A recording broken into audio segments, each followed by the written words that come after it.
Hi, my name's Phil. I like to talk about politics, and in this video I'd like to discuss the rumours, or really rather more than rumours, that the Queen is preparing to dismiss Boris Johnson as Prime Minister. But first, if you find yourself enjoying the video, then please click the like button and subscribe to the channel. So first of all, what is this based on? It has been reported, and when you get reports like this, they are actually believable. Newspapers are not going to make this stuff up, because if they did, they can kiss goodbye to any royal correspondence for the time being, because the palace will be wholly uncooperative with them. So the Queen has asked her aides, what is the process for dismissing the Prime Minister? And she wanted to know under what circumstances is it constitutional for me to do this, and more importantly, when should I do this?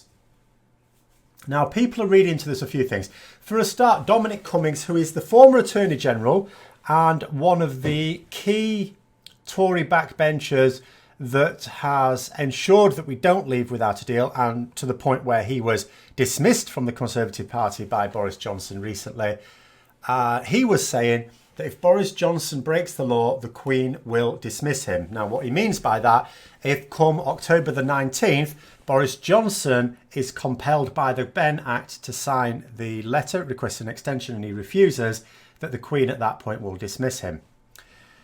Now, that doesn't seem to be quite true, but the way it would, because the way in those circumstances it would have to happen.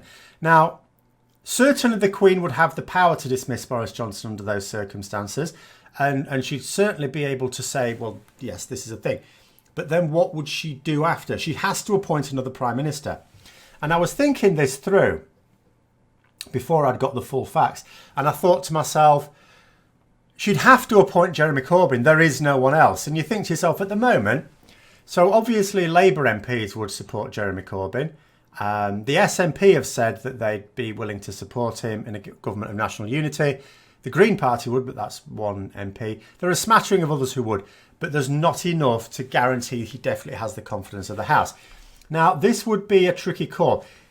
Thinking about it realistically, under these circumstances, these are the circumstances. October the 19th, Boris Johnson's refused to sign it.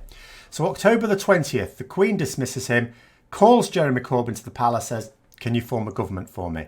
Sure, he says, and he signs the letter the very same day. It's been a delay of a day, and it gets sent off to the EU Council. Under those circumstances, the next time Parliament sits a couple of days later, Boris Johnson, who would find himself now leader of the opposition, would inevitably call for a motion of no confidence in Jeremy Corbyn's newly formed government.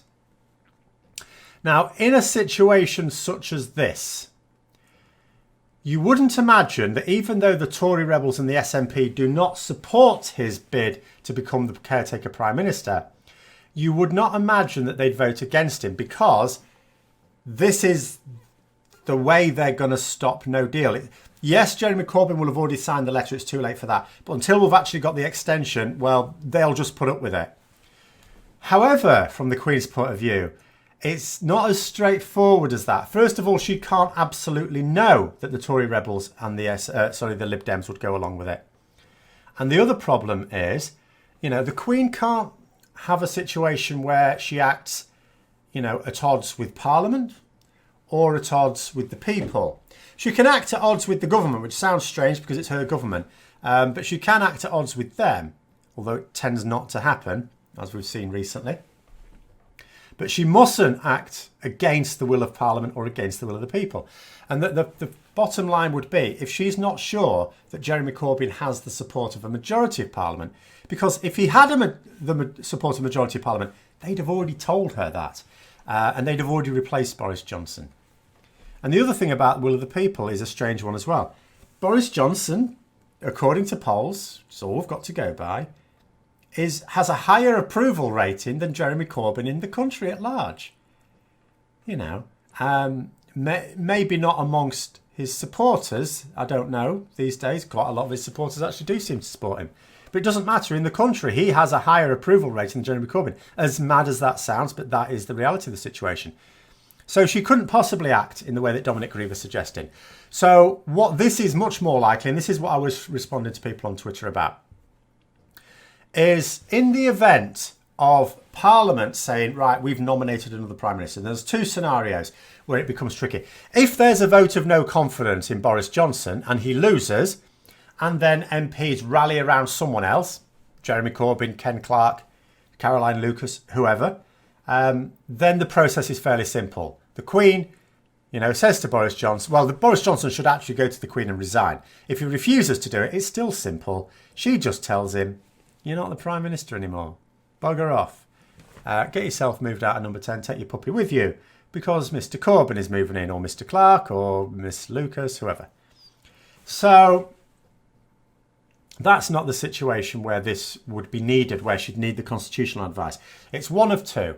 First of all, the problem with a vote of no confidence, which again the opposition leaders have agreed just today not to go ahead with. I couldn't believe people saying last week that, they expect a vote of no confidence this week. How could they? It's fraught with danger. If they issue a vote of no confidence and Boris Johnson wins it, then he's laughing, he looks like he's supported and he gets a boost. We don't need to give him a boost.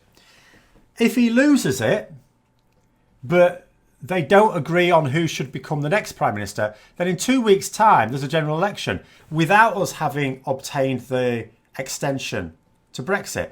That's what Boris Johnson wants. That's exactly what he wants. That's why he's taunting the opposition to declare a vote of no confidence in him. He'd love it. Absolutely love it. So no, it can't be that. You can't have a vote of no confidence. It's too dangerous. But let's say that MPs, enough MPs, over 320, said, well, we're going to support such and such an MP, whoever, and they wrote a letter to the Queen saying that we, the undersigned, with all those MPs' signatures, support whoever, Mr. or Mrs. Smith, to be Prime Minister to replace Boris Johnson with immediate effect. At that point, it becomes obvious to the Queen that a person has the confidence of the House and she needs to appoint them. Now, in a situation like this, Boris Johnson would certainly be belligerent because he'll be saying, well, I haven't been defeated in a confidence vote, so I'm still the Prime Minister. So she will have been asking for a scenario like that. Then there's the second scenario, which is actually quite similar, really, is in that you get to, say, October the 18th. So Friday the October the 18th, that's the day before Boris Johnson has to sign the letter. And the opposition MPs, by the time you've got to Friday the 18th, he's definitely going to be bound by the Ben Act to sign it the next day. The EU summit is over and he hasn't got an extension.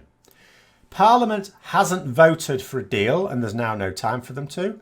Parliament won't have voted for no deal and there'll now be no time for them. So the Ben Act is now definitely going to kick in at this point. So they will think to themselves, well, if Boris Johnson signs it the next day, that's great, that's grand. But if he doesn't, we need to move quickly because time is ticking down here. So what they will probably do in that scenario is already work out their plan of action. They absolutely have to have someone to replace him. Yes, I know, and I talked yesterday, or was it this morning, I think I talked yesterday, but put the video out this morning, about various other legal devices to bypass Boris Johnson if it becomes difficult. But by far the most guaranteed way to do this is to replace him as Prime Minister. So if they work out in advance, let's say they agree under these circumstances, do you know what? We'll just support Jeremy Corbyn just to get this done.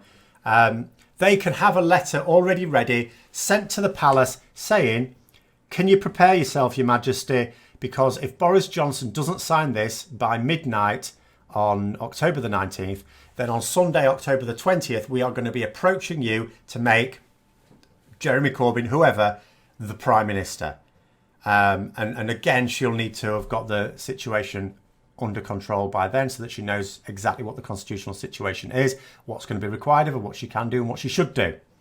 So that's what I would say there. I don't think this is about the Queen unilaterally dismissing Boris Johnson under any circumstances without Parliament having asked her to do it. And my reasoning for that is because there isn't an obvious candidate to take over. It's politically dodgy of her to interfere and appoint a Prime Minister that doesn't definitely have the confidence of the House. So she needs to be informed of who would. And certainly, because the obvious candidate under those circumstances is Jeremy Corbyn, someone who has such low approval rating in the country, because then she could be seen to be at odds with both Parliament and the country. And when it comes to it, obviously the current government. So there you go. Those are my thoughts on that. Let me know yours. down below. Hope you found the video interesting. If you'd like to support the channel further, then please click the Patreon link for details. And until next time, I'll see you later.